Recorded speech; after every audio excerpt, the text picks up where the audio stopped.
Ada salah satu sahabat Nabi yang bernama Nuaiman. Nuaiman banyak melakukan hal-hal konyol dan jahil hingga membuat Rasulullah dan para sahabat lainnya tidak kuat menahan tawa. Target keusilannya bukan hanya para sahabat tapi bahkan juga Rasulullah Shallallahu Alaihi Wasallam. Alkisah suatu ketika Nuaiman melihat penjual madu yang kepanasan dan kelihatan letih setelah berkeliling menjajakan madunya di Madinah. Setelah seharian berkeliling, tak satu pun dagangannya terjual. Nuaiman menjumpai penjual madu itu, ia mengajaknya dan menyuruh mengantarkan madunya menuju rumah Rasulullah SAW. Nanti kamu minta juga uang harganya, kata Nuaiman kepada penjual madu itu. Penjual madu gembira karena barang dagangannya laku. Ia akhirnya menuruti apa yang diucapkan Nuaiman. Ia datang menghadap Rasulullah dengan membawa seguci madu. Ini ya Rasulullah, hadiah dari Nuaiman, kata si penjual madu. Ketika itu Rasulullah senang karena mendapatkan hadiah madu dari sahabatnya. Namun keriangan Rasulullah itu langsung berubah menjadi sebuah keterkejutan ketika penjual madu juga menyodorkan tagihan. Ini madunya ya Rasulullah, harganya sekian, kata penjual madu tersebut. Rasulullah langsung sadar memang seperti itulah kelakuan Nuaiman, memberi hadiah tapi beliau malah yang harus membayarnya. Mau tidak mau beliau akhirnya memberikan sejumlah uang kepada penjual madu itu.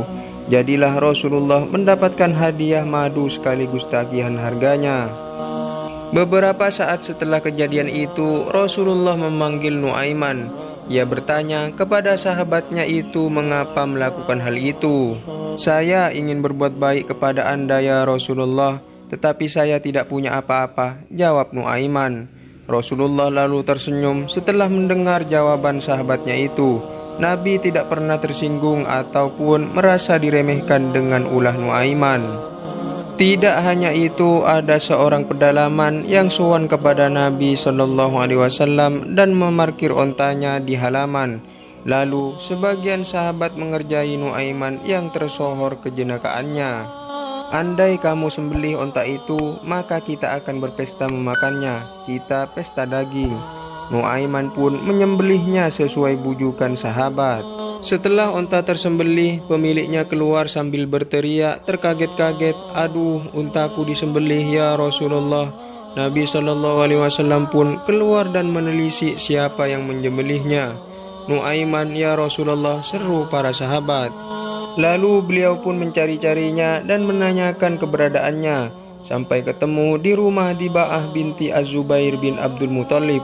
Nuaiman sedang bersembunyi di lubang tanah tertutupi pelepah kurma.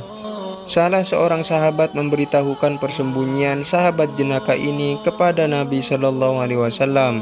Lalu beliau pun menginterogasinya. "Apa yang membuatmu menyembelih ontanya?" tanya Rasulullah kepada Nuaiman. Lalu Nuaiman menjawab, "Orang-orang yang menunjukkanmu ke persembunyianku itulah yang menyuruhku menyembelihnya," terang Nuaiman. Nabi SAW pun tertawa sambil membersihkan debu dari muka sahabat jenakanya karena persembunyiannya yang kotor. Nuaiman adalah pembawa kegembiraan. Mungkin karena itu Nabi pernah berkata Nuaiman akan masuk surga sambil tertawa, karena ia sering membuatku tertawa. Cerita tentang Nuaiman menyegarkan ingatan kita bahwa Nabi adalah pribadi yang ceria, bercanda dan tidak melulu bersikap resmi. Ia bisa bersenda gurau dengan para sahabat-sahabatnya. Wallahu a'lam bishawab.